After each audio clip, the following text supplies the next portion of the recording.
ከአንድ ያልታሰበ የሰውነት ቀዶ ጥገና በኋላ የሰውነት ክፍላቸው በሌላ ሰው የሰውነት ክፍሎች የተቀየረላቸው ሰዎች ሁሉም የተለያየ አይነት ልዩ ኃይል ያገኛሉ። ነገር ግን ከመካከላቸው አደገኛና አስፈሪ የሆነው ጣፊያ የሚባለውን የሰውነት ክፍል የተቀበለው ሸምገል ያለ ግለሰብ ነበር። ሰውየውን አደገኛ ያደረገው ኃይልም የሰዎችን ዕድሜ ሙሉ በሙሉ ወደ ራሱ በመውሰድ የኑሮ ዕድሜውን በየጊዜው መጨመር መቻሉ ነበር። የልብ ቀዶ ጥገና የተደረገላት ሴት ከየትኛውም ሰው በላይ ፈጣንና በማንም የማትያዝ ሰው ትሆናለች። የሳምባ ጥገና የተደረገለት ወጣት ደግሞ በአንድ ትንፋሽ በኃይለኛው ትልልቅ ሰዎችን የማብረር ኃይል ያገኛል። ታሪካችን ሲጀምር አንድ ታማሚ ወደ ሆስፒታል ተይዞ እየገባ እንመለከታለን። ነገር ግን በሚያሳዝን ሁኔታ ሕይወቱ ለሕክምና ሳይበቃ ያልፋል። ቀጥሎም ዶክተሮቹ የታማሚ መረጃ ሲያጣሩ ወጣቱ ልጅ ራሱን ከማጥፋቱም በተጨማሪ የሰውነት አካላቱ በሙሉ ለሰዎች እንዲለገሱ ተናዞ ነበር የሞተው። ታዲያ ግን ዶክተሮቹ ቀዶ ጥገና አድርገው የሚለገሱትን ሰውነቶች ለማውጣት ቢሞክሩም የሟቹ ቆዳ ግን ትንሽ ጠጠር ያለ ነበር። ዶክተሮቹ ክፍሉን ለቀው እንደወጡ ውስጥ የነበረችው ነርስ በድንጋጤ እየሮጠች ክፍሉን ለቃ ትወጣለች። ዶክተሮቹ ግራ በመጋባት ወደ ቀዶ ጥገና ሕክምና ክፍል ሲገቡ የሰውየው ሰውነት በሙሉ እየተነነና እየጠፋ ስለነበር ግራ ተጋብተው ይቆማሉ። ቀጥሎም ሰውየው በተናዘዘው መሰረት የሰውነት ክፍሉ ተመሳሳይ ደም ወዳላቸው ሰዎች ሲተላለፍ ልቡ ዋንሲዮ ለተባለችው ሴት ይተከልላታል። የልጅቷ ሰውነት ምንም አይነት የተለየ ምልክት ሳያሳይ ከቀዶ ጥገናው በኋላ በሰላም መኖር ስለጀመረች ሆስፒታሉ ክፍያውን ይቀበልና ያሰናብታታል። ነገር ግን የልጅቷ እጅ ላይ የሚታይ ትንሽ ክብ ነገር በመኖሩ ብቻ ለቀዶ ጥገናው እንደ ምልክት ተቀምጧል። የዋንሲዮ አባት የቴኳንዶ አሰልጣኝ ስለነበር ልጅቷ ከልጅነቷ ጀምሮ ያደገችው ቴኳንዶ ስትማር ነበር። ከጊዜያት በኋላ ግን ልቧ ላይ ይሰማት በነበረው ህመም ምክንያት አባቷ ስልጠናውን አስቁሟታል። ምክንያቱም እናትና አያቷም የሞቱት በተመሳሳይ በሽታ ስለነበር አባትየው ልጁን በዚህ ሁኔታ ማጣት አልፈለገም። በአንደኛው የስልጠና ቀንም ዋንሲዮ ወደ ማሰልጠኛ ክፍሉ በመግባት ትልቁን መለማመጃ በአደገኛ ሁኔታ መታ ስትበጥሰው አባትየው ግራ በመጋባት ይመለከታታል። ምክንያቱም ይህ ያልተለመደና ብዙ ጊዜ የማይታይ አይነት ጥንካሬ ነበር። ልጅቷም ይህን ካስተዋለች በኋላ በሌላኛው ቀን የራሷን ጥንካሬ ለማጣራትና ለማወቅ ወደ ባዶ መንገድ በመውጣት ሰዓት ይዛ በደንብ መሮጥ ትጀምራለች። በዚህ ጊዜም ከየት እንደመጣ በማይታወቅ ኃይል በፍጥነትና ከየትኛውም ተሽከርካሪ ቀድማ መሮጥ እንደምትችል ትረዳለች። ከዚያም ያለማቋረጥ እየሮጠች የመብረር ኃይል ስሜት እየተሰማት ሳለ ፊት ለፊት ከነበር የምግብ መኪና ጋር ትጋጭና ትቆማለች። ጥንካሬዋም ሹፌሩን ግራ ያጋባዋል። ዋንሲዮ መንገዱ ላይ ስትሮጥ አንድ ሰው አጋጣሚውን ተጠቅሞ ቀርጿት ኢንተርኔት ላይ ለጥፎ ነበርና ወገቧ ላይ የነበረውን የቴኳንዶ ጨርቅ የተመለከቱት ሰዎች ማንነቷን ለመለየት ጊዜ አልፈጀባቸውም ነበር። በሌላኛው ቀንም አንድ ጂሳንግ የተባለ ግለሰብ መኖሪያውን አጣርቶ ተከታትሏት በመሄድ በድብቅ ከርቀት ፎቶ ሲያነሳት ድንገት ታየውና በፍጥነት ወደሱ በመምጣት ስልኩን ትቀማዋለች። እየታገለችው ሳለም ድንገት የሱ እጅ ላይም የሱ አይነት ተመሳሳይ ምልክት መኖሩን ታስተውላለች። ቀጥሎም አብረው ከተቀመጡ በኋላ እሱ ያገኘውን አዲስ ሱፐር ፓወር ያሳያትና ሌሎችም እንደዚሁ ቀዶ ጥገና የተደረገላቸው 6 ሰዎች ሊኖሩ እንደሚችሉና የሰውነት ክፍሎችን የለገሰው ግለሰብ 6 የተለያዩ ክፍሎችን እንደለገሰ ይነግራታል። እናም ሌሎቹን ለማግኘት እየሞከረ እንደሆነ ያስረዳታል። ከቆይታዎች በኋላም ዋንሲዮ አባቷ ሳያት አንድ የሩጫ ውድድር ላይ ተሳትፋ አሪፍ የሚባል ጫማ ትሸለማለች። ይህንን ስታደርግም ጂሰንግ ከርቀት ቁጭ ብሎ እየጠበቃት ነበር። ቀጥሎም አንዲት ሴት ወደ ተቀመጡበት በመምጣት አንድ ለጤና ጠቃሚ የሆነ መድኃኒት እንዳገኘችና መድኃኒቱንም ያገኘችው የኩላሊት ነቅለ ተከላ ከተደረገላት በኋላ እንደሆነ ስትነግራቸው ሁለቱም በፍጥነት እጇን ከፍተው ይመለከታሉ። ነገር ግን እጇ ላይ ምንም የተለየ ምልክት ስላላገኙ ልጅቷ ከሄደች በኋላ ከርቀት ሲመለከቱ ጀርባዋ ላይ የተሰራ ክብ ምልክት ያያሉ። በሌላ በኩል አንድ ዕድሜው ገፍቶ ሸምገል ያለ ሰው ታሞ በተኛበት ክፍል ውስጥ የተለያዩ ሴቶች ባዕድ አምልኮ የሚመስል አይነት ነገር እያደረጉ እንመለከታለን። ከመካከላቸውም የሰውየው ታላቅ የሆነችው ልጅ ስልክ ይደወልላትና ወጣ ከዶክተሮቹ ጋር እየተነጋገረች እያለ አባትየው በተደጋጋሚ ሰውነት ክፍሎቹ እንደተቀየሩ እንዲሁም የተቀየሩት ክፍሎቹ እንደማይሰሩ ለዶክተሩ ትነግረዋለች። ነገር ግን ልጅቷ ወደ ክፍሉ ስትመለስ ለሞት ተቃርቦ የነበረው ሰውዬ በተተካለት የሰውነት ክፍል እንደጠነከረ ሰው ድንገት ተነስቶ እንደራበውና ምግብ እንደሚፈልግ ይናገራል። እጁንም ስንመለከት ሌሎቹ ላይ ያለው አይነት ምልክት እንዳለበት እንመለከታለን። በሌላ በኩል ሃንግ የተባለ ወጣት እጁን ብቻ በመጠቀም ሙሉ የቲቪ ፕሮግራሞችን ሲዘጋ እናያለን። ከዚያ ከወጣ በኋላ ደግሞ እሱ ባለፈበት ሁሉ መብራት ነክ ነገሮች ሲቋረጡ እንዲሁም ኃይል ሲበዛባቸውና ሲቃጠሉ እናያለን። ከዚያም አልፎ ሆንግ ኃይሉን ተጠቅሞ የተለያዩ ቁማርና ለገንዘብ የሚያስፈልገውን ሁሉ እየሰራ ገንዘብ እያገኘ በቅንጦት እየኖረ ነው። እናም ሆንግ ከሌሎች በተለየ መልኩ አዲሱ ኃይሉን ከሰውነቱ ጋር አላምዶ እየኖረ እንደሆነ እንመለከታለን። በሌላ በኩል ሁለቱ ኃይላቸውን በደንብ የተረዱት ዋንሲዮና ጂሳንግ ለሌላኛው ኃይል ላላት ሲኒዮ ኃይሏን እንድታገኝ የረዷት ቢሆንም ሴቷ ግን አሁንም ድረስ ምንም አይነት ኃይል እንዳላት የምታውቅ አትመስልም። በመቀጠልም ዋንሲዮ የሁሉም ኃይል በአንዴ እንደማይታወቅና የሆነ አጋጣሚ እንደሚፈልግ ለሰንግ እየነገረቻት ሳለ ሌላኛው ኃይሉን የተላመደው ወጣት ሃንግ ወደ ቦታው ሲደርስ መብራቶቹ ብልጭ ድርግም ማለት ይጀምራሉ። ሃንግም ሶስቱን ወጣቶች እንደተመለከታቸው የተሰበሰቡበት ምክንያት ምን እንደሆነ ይገባዋል። ከዚያም ወደ እነሱ ቀጥታ በመምጣት እጆቹ ላይ የሚገኙትን ምልክቶች ተጠቅሞ እንደሆነ ያገኛቸውና በተጨማሪም እነዚህ ነገሮች የሆነ የሚገጣጠሙ ምልክቶች እንደሆኑ ይነግራቸዋል። ነገር ግን ጂሰንግ አዲስ በመጣው ሰው ብዙ ምቾት የተሰማው አይመስልም። በቀጣዩ ቀንም ለዋንሲዮ ሁሉም ኃይል ያገኙት ሰዎች የሚመጡት ለሰላም እንደማይመስልና ቢቻላቸው የሁሉንም ኃይል ነጥቀው ለራሳቸው ማድረግ እንደሚፈልጉ፣ ስለዚህም መጠንቀቁ ጥሩ አማራጭ እንደሆነ ይነግራታል። አመሻሹ ላይም ሃንግ የጋንግ ቡድን ውስጥ መጥፎ ነገር እያደረገ ተይዞ ስለነበር ወደ ጓደኛ ማቾቹ መልእክት በመላክ በፍጥነት መጥተው እንዲረዱት ይጠይቃቸዋል። ከዚያም ሶስቱም ወደ ተናገራቸው ቦታ በቀጥታ ያመራሉ። ጂሰንግ ቀጥ ብሎ በመሄድ ወደ ሽንት ቤት ገብቶ የተወሰነ ቆይቶ ከወጣ በኋላ ሶስቱም ቆመው ይመለከቱትና ሰንዮንግ የሆነ ፈሳሽ ነገር አውጥታ የጂሶንግ አፍንጫ ላይ ታደርጋለች። ጂሶንግም መቋቋም አቅቶት ሲያስነጥስ ሙሉ በሙሉ የጋንጉን አባላት በአደገኛ ሁኔታ ይወረውራቸዋል። በሌላ በኩል ሀብታሙና ሽማግሌው ሰውዬ በተራው አብሮት ይሰራ ወደ ነበረው ጓደኛው ስራ ቦታ አመርቷል። ለረጅም ጊዜያት አብረው የሰሩና ብዙ ነገር ያሳኩ ቢሆንም ነገር ግን ገንዘብ መፍሰስ ሲጀምር ጓደኛው አብረው የጀመሩትን ቢዝነስ በመካድ ምንም እንደማይሰጠው እየነገረው ስለነበር ሽማግሌው ወደ ሰውየው ጠጋ በማለት መተናነቅ ይጀምራሉ። በዚህ ጊዜም ሽማግሌው የጎልማሳውን ሰውዬ ዕድሜ ወደ ራሱ በመምጠጥ የእሱ ሰውነት ጠንከር ሲል ያኛው ደግሞ ዓመታትን አልፎ በእርጅና አቅቶት ይወድቃል። አጠገባቸው የነበረችው ልጅም ግራ በመጋባት ከርቀት ቆማ እየተመለከተች ሰውየው ነገሩን ለማረጋገጥ ወደ አንድ ዛፍ በመሄድ ዛፉን ሲነኩት አበባዎቹ በሙሉ መድረቅና መርገፍ ጀምራሉ። በሌላ በኩል ዩንሲዮን የተባለው ግለሰብ ሰራተኞቹን ስራቸው ላይ በፍጥነት እንዲሰሩ እያስገደዳቸውና በከፍተኛ ሁኔታ ጫና እያደረገባቸው እናያለን። ይህን የሚያደርግበት ምክንያትም የቸርቾች የውድድር ጊዜ ስለደረሰና ሌላ የሚወዳደሩ ቸርቾችን ቀድሞ ስራ ለመጨረስ ነበር። በዚህ መሃል ሊዩ ሳንግሃን የተባለ ሰራተኛ ስራዎቹ ከአቅሙ በላይ ስለሆኑበት ወደ አሰሪው በመሄድ ከዚህ በላይ የትኛውንም የሥራ ጫና እንደማይችልና እንደበቃው በመናገር ከአሰሪው ጋር መጋጨት ይጀምራል። አስከትሎም ሊሰንግ የሰራተኞችን የሥራ ደንብና ሕጎች እየጣሰ እንደሆነ ይነግረዋል። ሁለቱ እየተጋጩ ሳለም ድንገት የቦታው አደጋ ጊዜ አላርም ጮህና እየሮጡ ሲወጡ አንደኛው ሰራተኛ ከፍታ ካለው ቦታ ወድቆ በአደገኛ ሁኔታ ተጎድቶ ነበርና ሊዩ ሲሆን ወደ ተጎዳው ሰራተኛ በመሄድ እጁን ጭኖበት በፍጥነት እንዲድን ያደርገዋል። ነገር ግን ሊዩ ሲሆን ራሱ በአደገኛ ሁኔታ ተጎድቶ ስለነበር ለብቻውን ወደ መጸዳጃ ቤት በመሄድ በጸጥታ ራሱን ማስታመም ይጀምራል። በሌላ በኩል የሽማግሌው ታላቅ ልጅ የሆነችው ግለሰብ የአባቱ ኃይል በእርግጠኝነት ከቀዶ ጥገናው ጋር የሚገናኝ እንደሆነ ስለገባት ሰራተኞቹን በፍጥነት ሌላ ጥገና የተደረገላቸውን ሰዎች በሙሉ ፈልገው እንዲያገኟቸውና ሁሉንም እንዲሰበስቧቸው ትነግራቸዋለች። በሚገርም ሁኔታም ሰራተኞቹ ሌሎችን ለማግኘት ብዙም ጊዜ አልፈጀባቸውም። እናም የተሰበሰቡበት ሄደው ሊይዟቸው ይሞክራሉ። ነገር ግን እነዚህም ቀድመው ተዘጋጅተው ነበርና በፍጥነት ቦታውን ለቀው በመኪና ለማምለጥ ሲሞክሩ የጋንግ አባላቱም እየተከተሏቸው ለረጅም ሰዓታት መሮጣቸውን ይቀጥላሉ። መኪናው እየደከመ ሲመጣና የጋንግ አባላቱም እየደረሱባቸው እንደሆነ ሲያውቁ ዋንሲዮ በፍጥነት ከመኪናው ትወርድና መኪናውን እየገፋችላቸው ሁሉም ከሰዎቹ ዓይን በፍጥነት ይሰወራሉ። ነገር ግን የጋንጉ አባላት አሁንም በሌላ መንገድ እየተከተሏቸው ስለነበር ጂሰንግ ትንንሽ የእርጎ መጠጫ ዕቃዎችን ከመሸጫዎች በመስረቅ ወደ ጠላቶቹ መኪና ላይ ይወረውራል። በዚህ ምክንያት የጋንጎቹ መኪና እይታ ሸፍኖ አቅጣጫቸውን ቀይረው ወደ ሌላ መንገድ እንዲሄዱ ያደርጋቸዋል። ጋንጎቹ ላይ ትኩረት አድርገው ፊት ለፊት የነበረውን ነገር እያዩ ስላልነበር መኪናቸው ፊት ለፊት ከነበረ አንድ ሬስቶራንት ጋር ይጋጭና ሁሉም ወደ ውስጥ ተወርውረው ይገባሉ። ነገር ግን ሰውየው ምንም ሳያውቅ በፍጥነት ተቀምጠው ምግብ እንደሚበላ ሰው የሆኑና የተወሰነ ቆይተው ይወጣሉ። አመሻሹ ላይም ከምግብ ቤቱ ከወጡ በኋላ ጂሰንግና ሃንግ በአንዳንድ ጉዳዮች ላይ እየተስማሙ ስላልነበር መጋጨት ይጀምራሉ። በዚህ የተነሳም ሃንግ ይናደድና ፓወሩን በመጠቀም ወደ ጂሰንግ የድሮ መረጃዎች በፍጥነት ሃክ አድርጎ ይገባል። ቀጥሎም ጂሰንግ ከዓመታት በፊት የራሱ ያልሆነ መጽሐፍ ሰርቆ የራሱ አስመስሎ እንዳሳተመ በፍጥነት ለሁሉም በመናገር ጂሰንግን በሁሉም ፊት ያዋርደዋል። ጂሰንግም ይህንን ሲሰማ ተናዶ ሄደና ፊቱ ላይ በቡጢ ይለዋል። ሃንግ ግን አሁንም ምንም ነገር ሳይናገር ጣቶቹን ብቻ በመጠቀም የአካባቢውን ነገር በሙሉ ሃክ እያደረገ በድጋሚ ወደ ጂሰንግ ስልክ በመግባት የተለያዩ መረጃዎችን እየተናገረ አሁንም ማዋረዱን ይቀጥላል።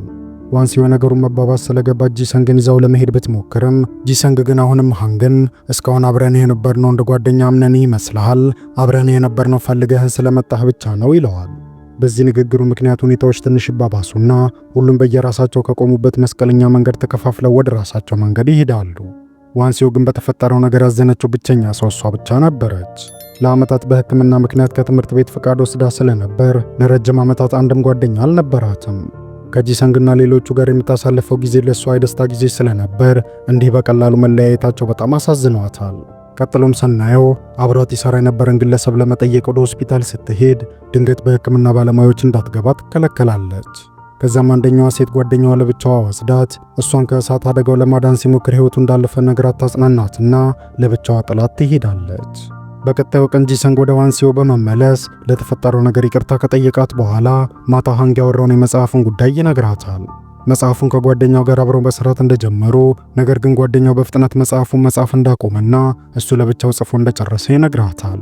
በሌላ በኩል የሀብታሙ ሰውዬ ልጅ የሁሉንም ቪዲዮ ከተመለከተች በኋላ እነሱን ተጠቅማ ኖብል ፕራይዝ ልታሸንፍ የምትችልበትን መድኃኒት ልትሰራ ስላሰበች ድጋሚ ሁሉንም ፈልገው እንዲያመጡላት ታዛለች።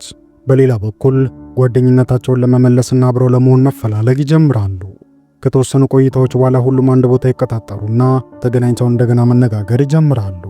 ሁሉም አንድ ላይ ከተሰበሰቡ በኋላ ሃንግ፣ ጂሰንግና ሌሎችም በቦታው ሲገኙ ሃንግ ሌላኛውን ልዩ ኃይል ያለውን ሰው እንዳላገኙትና አንድ ላይ ሊፈልጉት እንደሚገባ ነግሯቸው ተያይዘው እሱን ፍለጋ ይወጣሉ። ሊሰንግ ሃንግ ቀደም የተመለከትነው የህንፃ ሰራተኛ ሲሆን ከበላዩ ያሉ ሰዎች ስራ እንዲጨርስ እያስገደዱትና እየተጫኑት ስለነበር ከነሱ ጋር እየተፋለመ ለሰራተኞቹ መብት እየተሟገተ ቆይቷል። ቢሆንም ግን ሰዎቹ ምንም አይነት ግድ የሚሰጣቸው ሰዎች ስላልነበሩ ግዴታ ስራውን ለመጨረስ እየተሯሯጠ ነው። ስራውን ለመጨረስ ሲልም ቁርስና ምሳውን ሳይቀር መዝለል ይጀምራል። አብረውት የሚሰሩት የደከሙ ሰራተኞችም እየሰሩ የነበሩበት ጋዝ ፈንድቶ እየፈሰሰ መሆኑን ሳያዩ ለብቻው ጥለውት ይሄዳሉ። ሶስቱ ጓደኛሞች ውጪ ላይ ስለ ቀጣዩ እቅዳቸው እየተመካከሩ ሳለ ከጀርባቸው የነበረው ፋብሪካ ሙሉ በሙሉ ይፈነዳል። ዮሲዮን በፍጥነት እየሮጠች በመሄድ ሰዎችን ከውስጥ ማዳን ስትጀምር፣ ሊሰንጊውን በበኩሉ ለብቻው ከውስጥ ተይዞ ማንም ሳያው ለመውጣት እየታገለ ነበር። በተደጋጋሚ በያዘው ኮፍያ በኃይለኛው በሩን እየደበደበ ከርቀት ትመለከተውና እየሮጠች በመመለስ የተማረችውን የቴኳንዶ ጥበብ በመጠቀም በሩን ሰብራ ትገባለች። ሌላኛው በር ግን በኃይለኛ የኤሌክትሮኒክስ ሲስተም የተቆለፈ ስለነበር እሷ የተቻላትን በተደጋጋሚ ብታደርግ መክፈት ስላልቻለች ሃንግ ኃይሉን በመጠቀም ሲስተሙን ሰብሮ ገብቶ በቀላሉ ይከፍተውና ገብተው ያድኑታል። ቦታው በጭስ የተሞላ ስለነበርም ሁሉንም ፈልጎ ማግኘቱ አስቸጋሪ የሆነባቸው ሰዎች ሲሰቃዩ አሁንም ሃንግ የሁሉንም ስልክ ሀክ በማድረግ እንዲጮሁና ጥሪ እንዲያሰማ ያደርጋል። ከዚያም እርስ በርሳቸው ተፈላልገው ይገናኛሉ። በሌላ በኩል ሲዩኒያንግ ሌሎቹን ለመርዳት እየሞከረች ሰውየው ከነሙሉ ኃይሉ ከአደጋው በፍጥነት ይነሳል። በዚህ አጋጣሚም የሲዩኒያንግ ፓወር ኃይላቸው የደከሙትን አባላት እንደገና ኃይላቸውን ማስገኘት እንደሆነ ይረዳሉ። ብዙም ሳይቆይ ግን ቦታው እየፈነዳዳ ስለነበር ሁሉም ከቦታው ሮጦ ለማምለጥ እየተሯሯጡ ወደ በሩ አካባቢ ሲደርሱ ሰናዩ ጂዶንግን ውስጥ ላይ ጥለውት እንደመጡ ታስታውስና በፍጥነት ግማሽ ወደ ውስጥ ይመለሳሉ። በመንገዳቸው መሃል የወደቀውን መነጽር ቢያገኙትም ነገር ግን እሱ ያለበትን መገመት አደጋች ስለነበር ግራ ተጋብተው ይቆማሉ። ሃንግ ለብቻው በጭስ ታፍኖና ግራ ተጋብቶ ሲቆይ ሌሎቹም ግራ ተጋብተው የት እንዳለ ለማወቅ ይሞክራሉ። ከተወሰኑ ፍለጋዎች በኋላም ሃንግን ሲያገኙት ሰውነቱ በሙሉ በጭስ ተሞልቶ ስለነበር ደካክሞትና ሰውነቱም ዝሎ ነበር። አስከትሎም ከአደጋው በኋላ ሁሉም አንድ ላይ ተሰብስበው የምግብ ሰዓታቸውን እያሳለፉ ሳለ ዮሲዮን እሱም ቀዶ ጥገና እንደተደረገለትና ከዛ ጊዜ ጀምሮ ኃይሉን እንዳገኘ ይነግራቸዋል። ኃይሉም ሰዎችን ማዳን እንደሆነና ኃይሉ ሲቀንስም ድጋሚ ውሃ በመጠጣትና ጥሩ ረፍት በማድረግ ራሱን እንደ አዲስ እንደሚያድን ይነግራቸዋል። በዚህ ጊዜም ሁሉም እያጨበጨቡ ሞራል ይሰጡታል። ዮሲዮንም ረጋ ብሎ ሰናዩን ሕይወቱን ስላተረፈችለትም ከፍ ያለ ምስጋና እንዳለው ይነግራታል። ሰናዩም ቀጠል አድርጋ ከዚህ በፊት ለረጅም ዓመታት ራሷን መቆጣጠር የማትችልና በከፍተኛ ድብርት ውስጥ የነበረች ሰው እንደነበረች ትነግራቸዋለች። ከዚህ ንግግራቸው በኋላ ሁሉም ለየራሳቸው የተለያዩ ስሞችን ለመስጠትና በዚህ ስም ብቻ እንደሚጠራሩ ተመካክረው ስም ማውጣት ይጀምራሉ። ሰናዩ ፍላሽ ላይት ገርል የሚባል ስም ይሰጣታል። ዋንሲዮ ሬስኪው ሂኖ ስትባል፣ ጂሰንግ ደግሞ ታንክ አንክል ይባላል። ጂዶንግን ብሉቱዝ ጋይ ብለው ሲሰይሙት ለዮሲዮን ደግሞ ባትሪማን የሚል ስም ያወጣሉ። ሁሉም በስማቸው ከተስማሙ በኋላም ስለተለያዩ ነገሮች እያወሩና እየተሳሳቁ ያመሻሉ።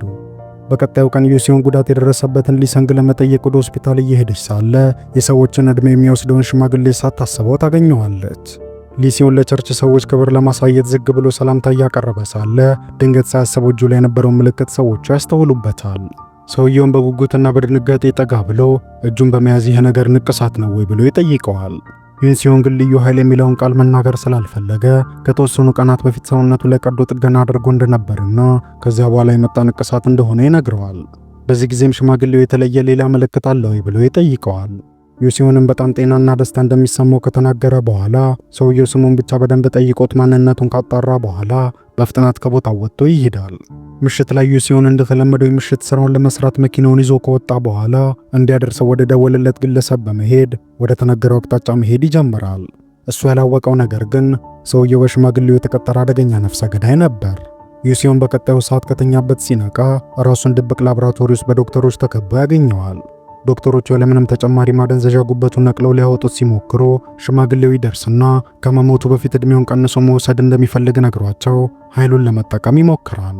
ነገር ግን ኃይሉ እሱ ላይ አልሰራ ይለውና ምናልባት ኃይሉን ያጣ ስለመሰለው አጠገቡ የነበረን ዶክተር በመያዝ ሲሞክር ግን የሰውየውን ዕድሜ መጠጥ አድርጎ ይወስደዋል።